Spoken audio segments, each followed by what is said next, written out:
Let me ask you something, and I need you to really sit with this question before I begin. Have you ever watched someone treat another human being like they were nothing? Like they were dirt beneath their expensive shoes? Like poverty was a crime, and that person's only sin was being born without a silver spoon? Because that is exactly where this story starts. In the open market of Obidara, on an ordinary Tuesday morning, when a woman who had everything looked at a woman who had very little and decided to make her feel even smaller.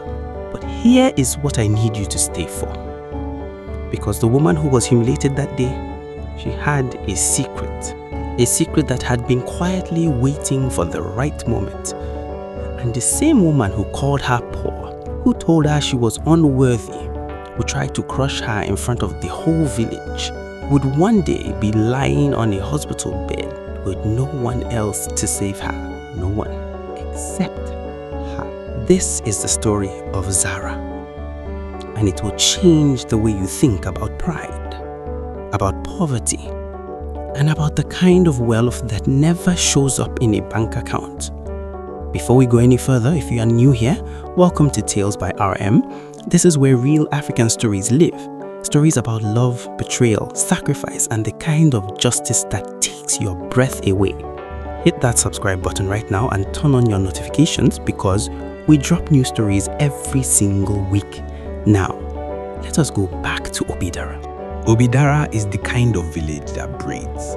The kind of place where the market starts before sunrise and the gossip outlasts the day. Where everybody knows everybody and the reputation travels faster than the wind. Zara had a little shop at the edge of the market. Nothing grand. A wooden table, a Singer sewing machine that had seen better decades, a few both of Ankara fabrics stacked on a shelf her late father had built with his own hands. Zara repaired clothes, she sewed uniforms, she altered dresses for village ceremonies. She was not rich, but she was good.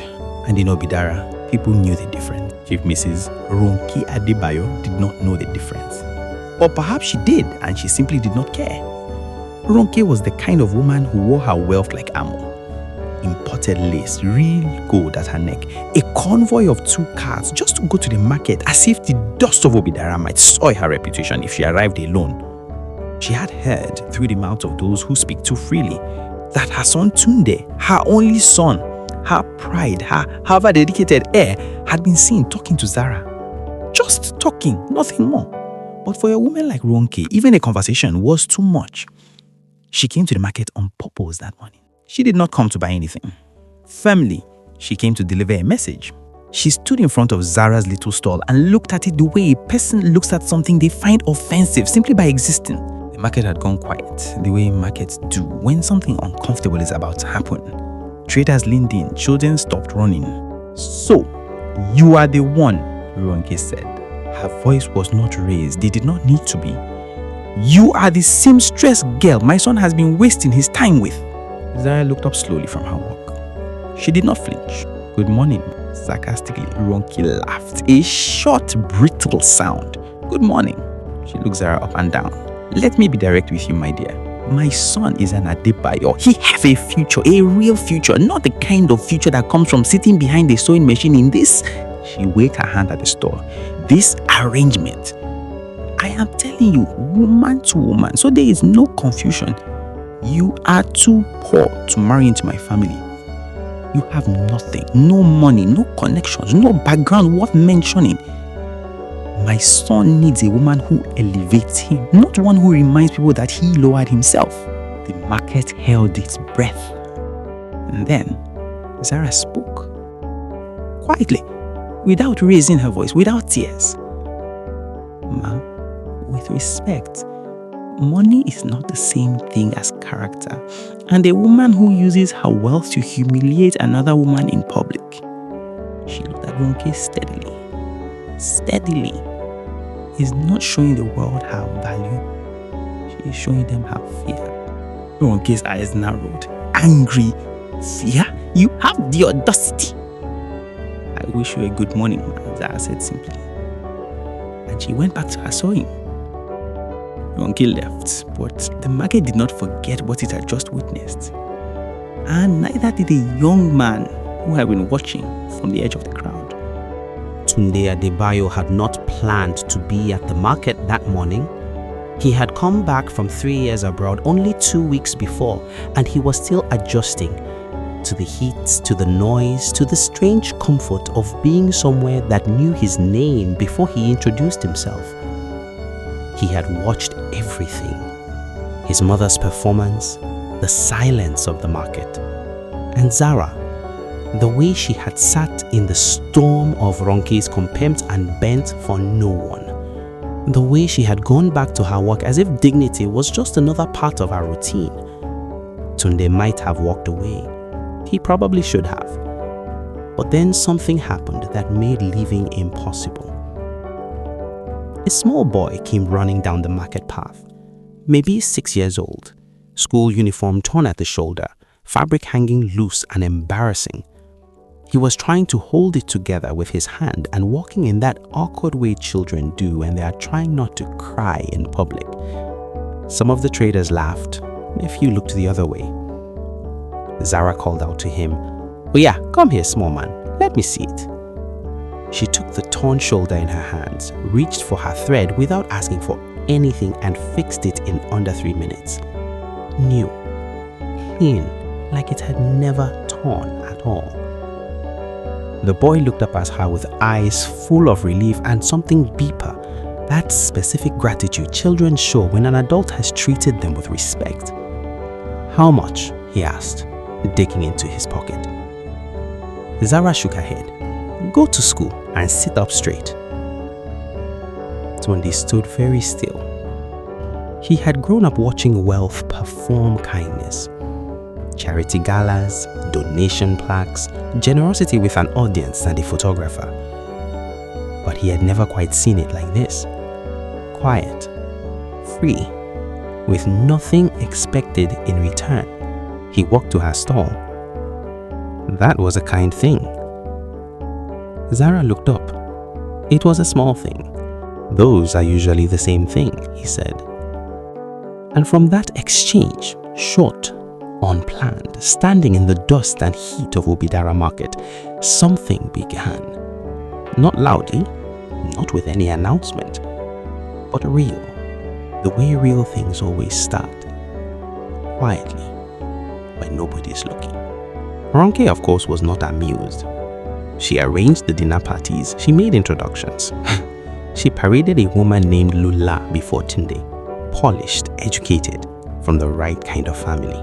Lula was perfectly lovely, and Tunde was perfectly uninterested, because his mind kept returning to a woman in a wooden stall who sent a child to school without asking for a single kobo. A week later, Ronke came back, and this time, she did not come alone. She came with her friends, 2 women equally draped in imported fabric and borrowed authority. She came to finish what she had started. "I thought I made myself clear," Ronke said, standing at Zara's stall again, her voice louder this time. The market audience assembled faster than before. People remember when something interesting is about to happen. Let me say it where everyone can hear. Money is everything. Status is everything. And you, with your sewing machine and your torn fabric scraps, you will never, never enter my family. The friends nodded. Someone in the crowd laughed nervously. And Zara felt it. Don't let anyone tell you it didn't touch her. She was human. The words landed. Something behind her eyes glistened for just a second, but she did not break. She folded the fabric in her hands, set it down carefully, and she looked at Ronke the way someone looks at a person they have quietly decided to forgive before the conversation is even finished. She said nothing. Ronke left with her friends, laughing. The market eventually moved on, but later that evening, as the light turned golden and the stalls emptied, a pair of soft old hands found Zara's shoulders. Zara, Mama Iriti, her grandmother, 80 years old and still walking like someone the earth respected. She sat beside her granddaughter and was quiet for a long time.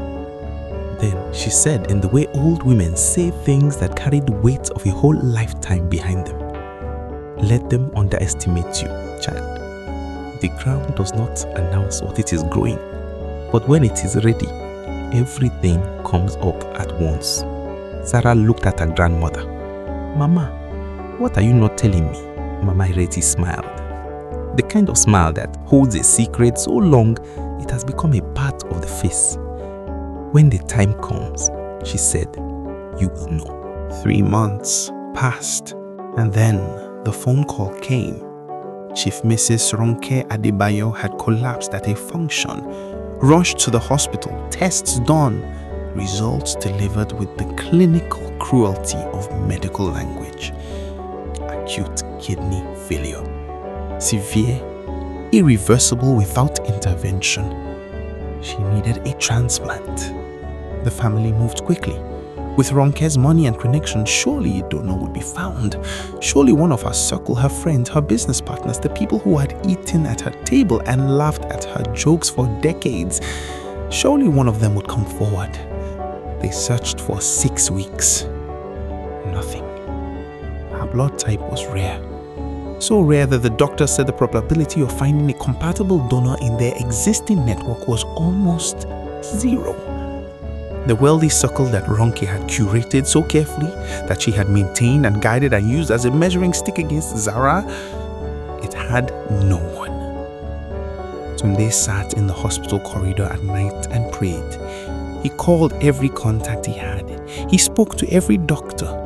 And somewhere between one sleepless night and the next, the news reached the village of Wobidara the way news always reaches villages.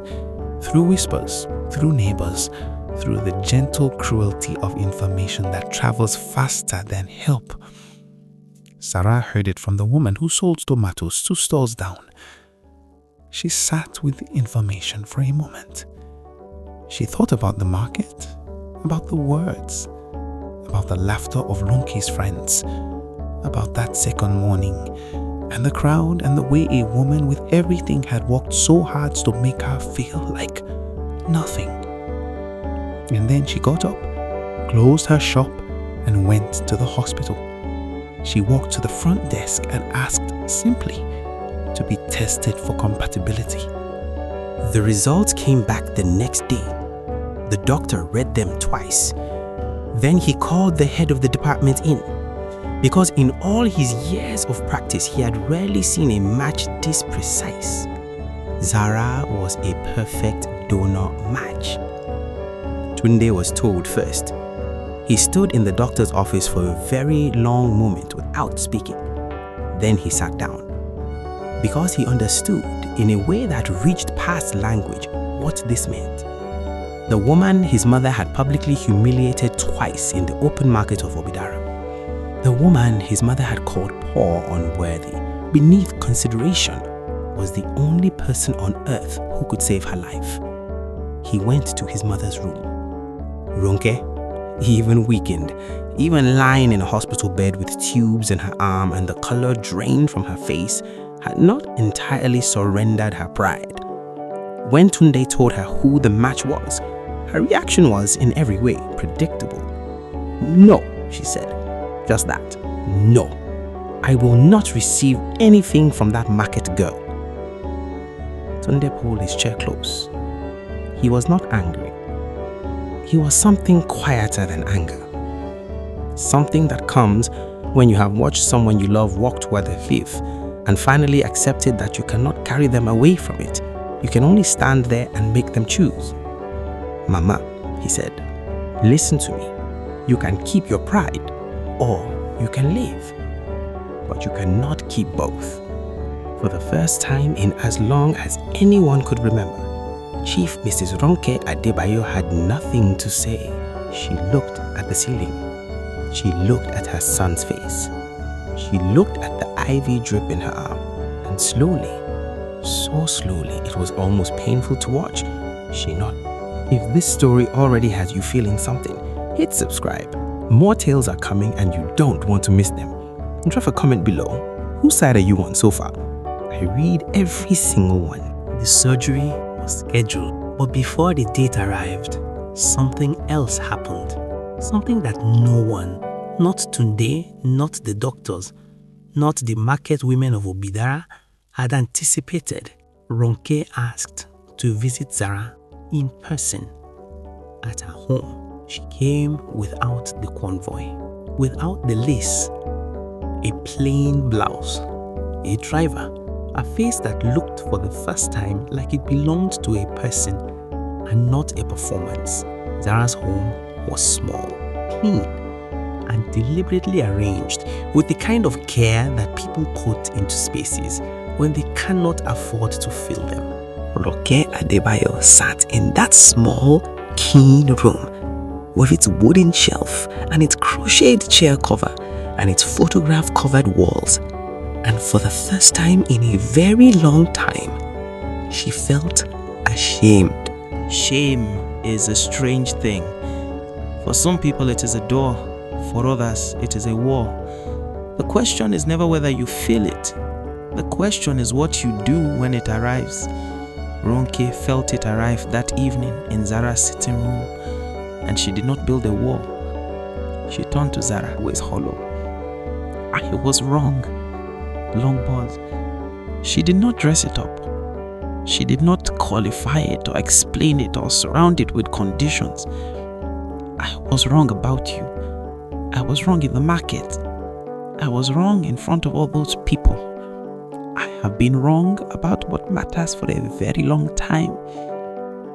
She looked at Bamaireti, and I am sorry.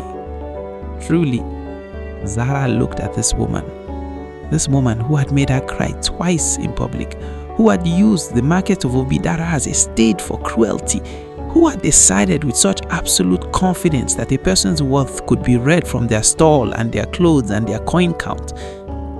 And she made a decision that had nothing to do with revenge and everything to do with who she had always chosen to be. This surgery will happen, Zara said. I came to the hospital because it was the right thing to do. That has not changed. And then something extraordinary happened in that small room. Ronke reached out and took Zara's hand, and she held it. The way a person holds something they almost lost entirely. The way a person holds something they have only just understood the value of. The surgery happened on a Thursday morning, 7.5 hours. The doctors were precise. The team was skilled. And when it was over, when Ronke came out of recovery and Tunde sat beside her bed and her eyes opened slowly to the pale hospital light, the first person she asked for was Zara. Obidara has seen many weddings. It has seen the quiet village ceremonies where the women cook from sunrise and the men arrange plastic chairs under mango trees. It has seen the large church weddings where the groom hires a generator and the DJ plays until the neighbors give up trying to sleep. But it had never seen a wedding quite like this one. Tunde and Zara married on a Saturday in the dry season, when the sky over Obitala was the specific shade of blue that makes you believe anything is possible. The market traders came. The small boy whose uniform had been repaired, now a little taller, still in school, came with his mother. Mama Iriti walked slowly down the aisle and sat in the front row and cried the kind of tears that have been waiting so long they have become part of your face. Ronke Adebayo was there too, different from the woman who had stood in the market with her convoy and her armor. Quieter. Something has shifted in her. Not broken, not erased, but changed. The way stone changes when it has been through enough fire. Softer at the edges, more honest in its shape. She danced at the wedding. She danced with the market women. She ate the jollof rice that was made in the large pot outside and did not ask who had cooked it or where the ingredients came from. She ate it because it was good, because she was hungry, because she was alive. And as the sun began its descent over Obidara, painting everything in that deep amber that belongs only to evenings in West Africa, Tunde found Zara for a quiet moment at the edge of the celebration. "You could have let her die," he said softly. "Most people would have." Zahra looked out at the dancing and the light and the sound of a village that had found something worth celebrating. And she said, in the way her grandmother had always spoken, with the weight of something older than opinion, "I am not most people." There is a story they tell in many parts of Africa that a person's true wealth is not what they can spend, it is what they can give. And more than that, it is what they can give to someone who has not earned it. To someone who, by every measure of fairness and logic, does not deserve it. Ronke was not a villain. She was a woman who had spent so long defending what she had built that she had forgotten what she was building it for. She had confused the armor for the person inside it. And when the armor finally cracked, it took someone with nothing to spare to remind her that she was still worth saving.